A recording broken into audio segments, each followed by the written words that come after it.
So can animal totems change? Great question, right? My name's Elizabeth Eleanor, and I'm an intuitive empath that's been working as a healer and energy mentor for 27 years now.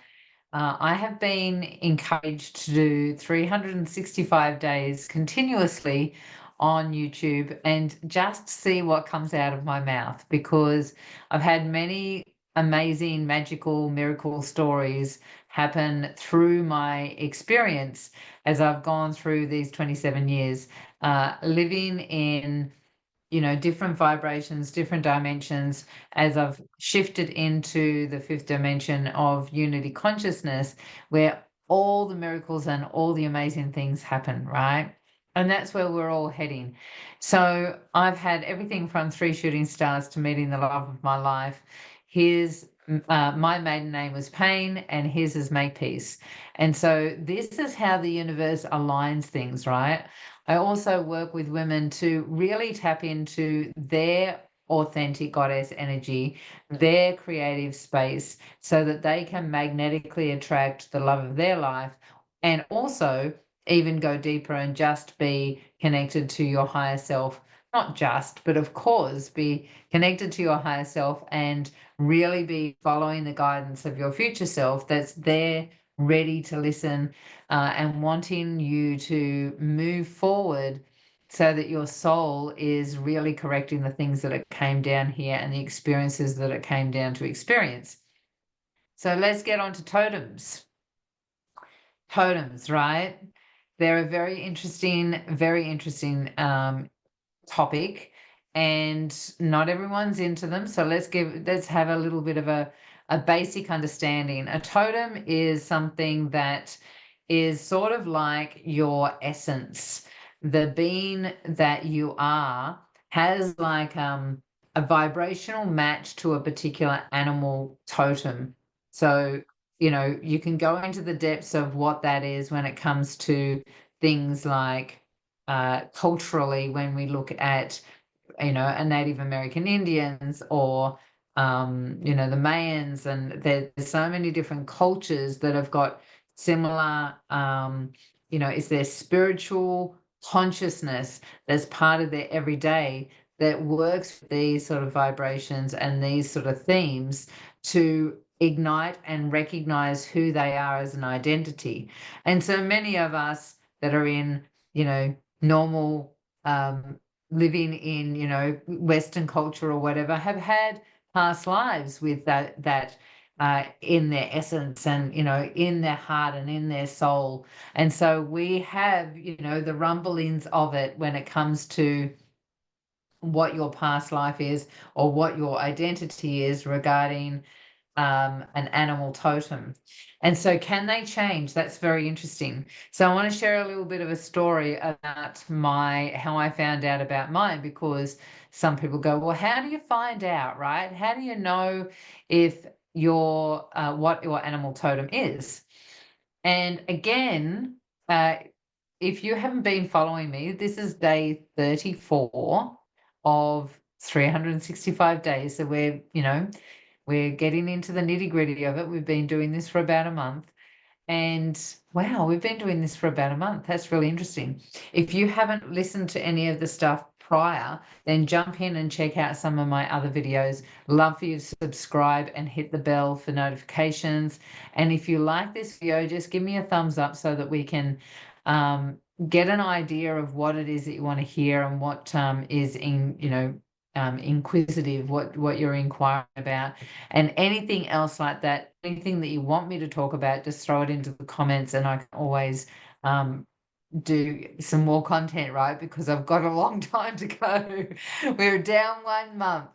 And so, just like with anything else, when you're really connected into your soul's calling, your journey of what your higher self came here to experience, your higher self, your super conscious, as I call it, will be calling you forth and giving you little nudges. And sometimes that's, things like, for me, it's names like Oleander Street to Oleander Drive, Pain to Makepeace. Had the same experience with cars and houses. Go in, check out my stuff, you'll hear. And I call it following the white rabbit. So, music, sometimes it can come through as music. It might be a book title. It might be words that are in a book. It could be something that somebody says. All of these things are little nudges and little synchronicities or idiosyncrasies that are happening, that your higher self is put in your space so that you can listen, have your ears open, your eyes open to follow these little cookie crumbs. So let me tell you my story of how I first found out and how my totem changed and how come it did.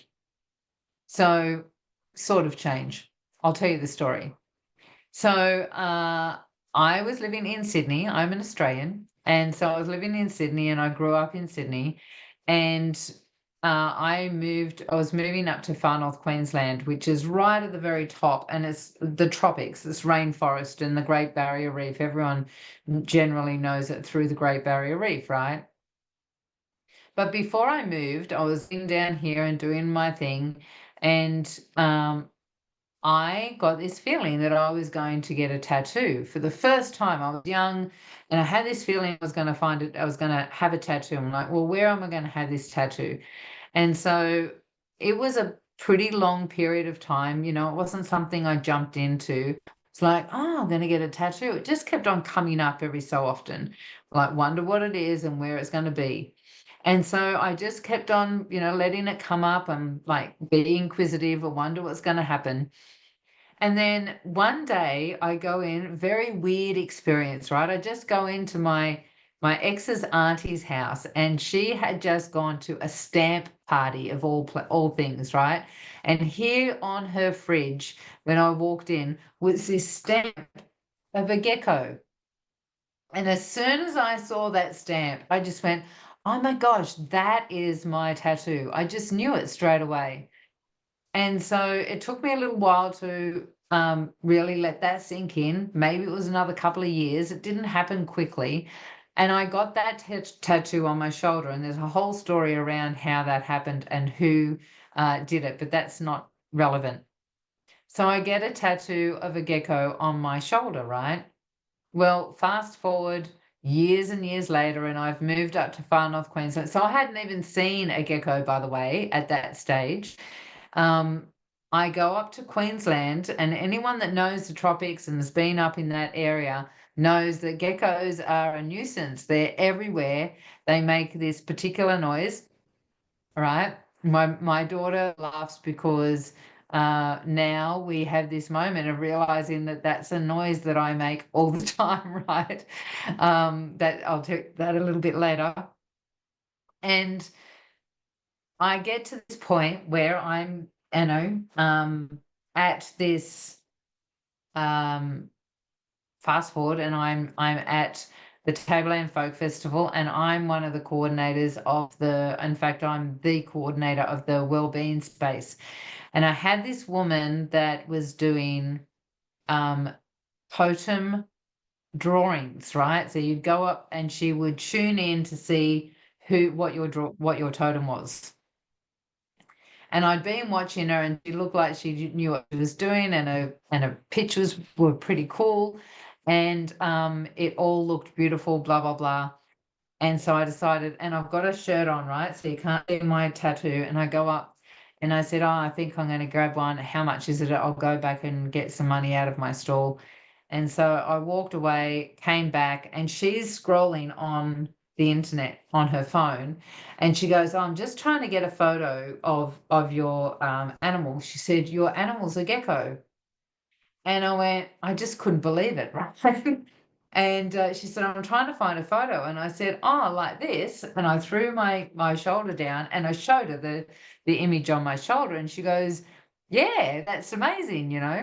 So anyway, off she goes and she starts doing the picture. And I'm busy because I'm the coordinator. So people are asking me questions. And so I'm in and out.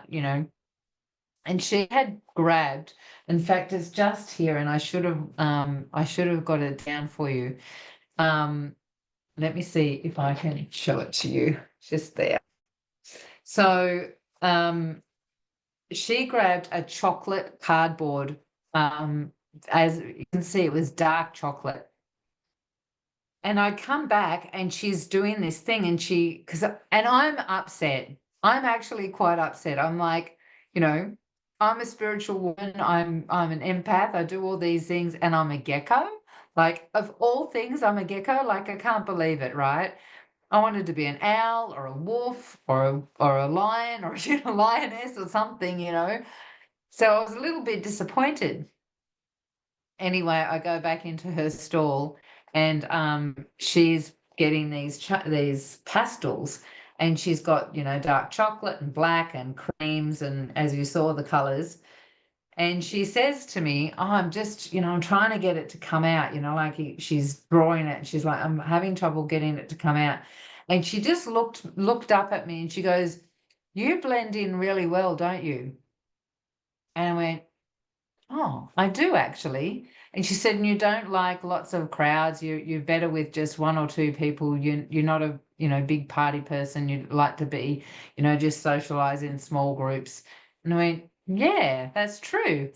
And she said, "And you're not thick-skinned, like you don't have a thick skin or a protection over you like a tortoise or a turtle or something." She said, "You're thin-skinned. What you see is what you get, very transparent." And I went, "Oh my gosh, I'm a gecko." And all the things that she had said was my personality. It was the type of person I am.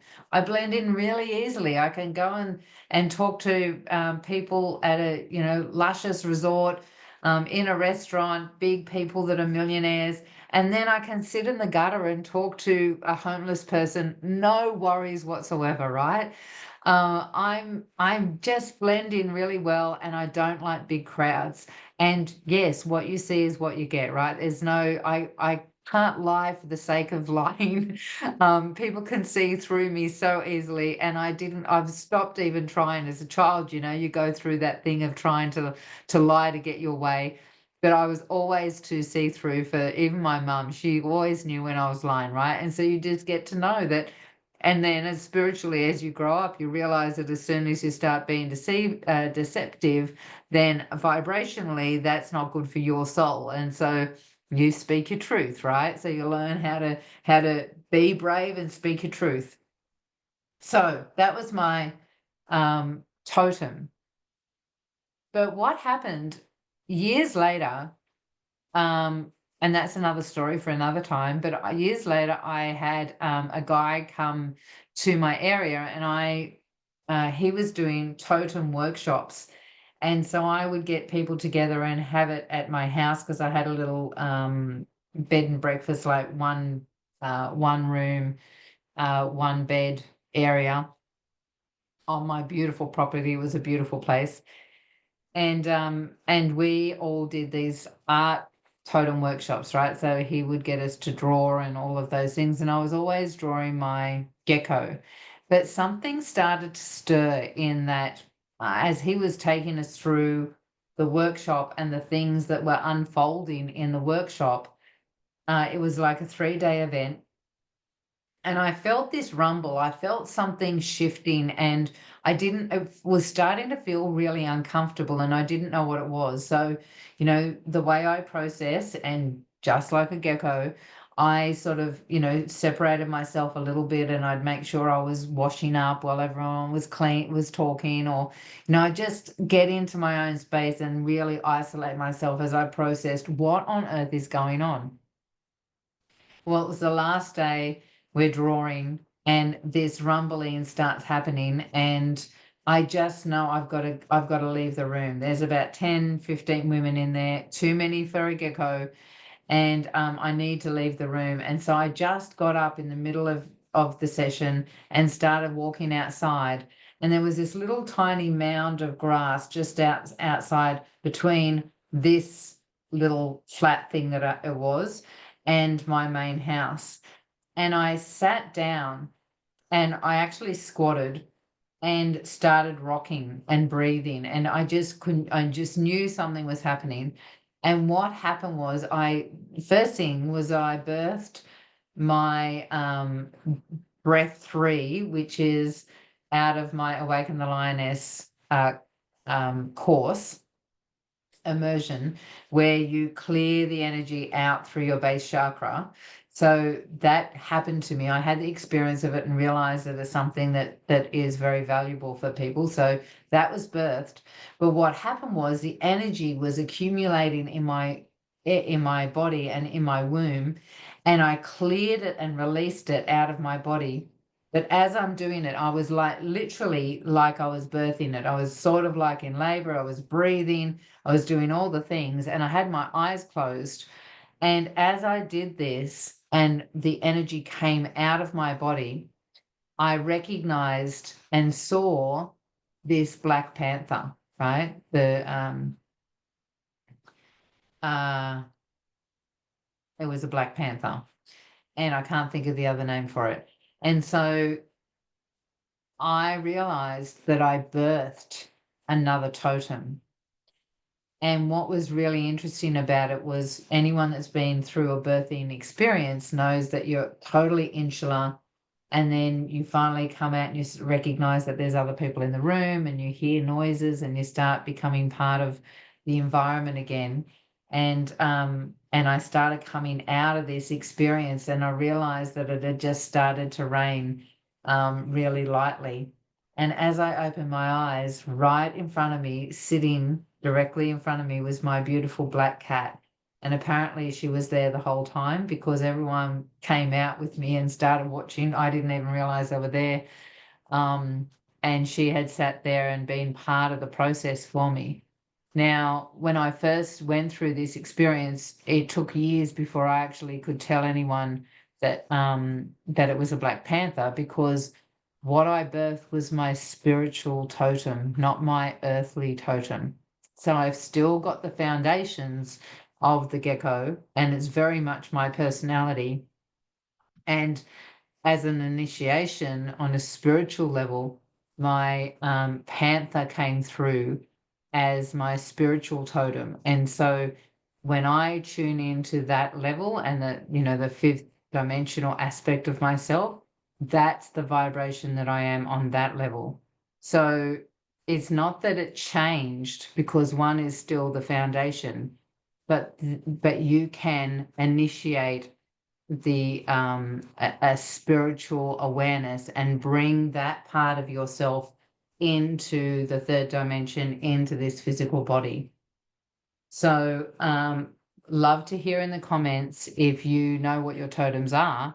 If you're even interested, just throw in the comments, yes, I'd love to know more about this, because maybe I can throw together a workshop or something. I'd love to get some feedback of where you're at on your spiritual journey, and I will catch you tomorrow.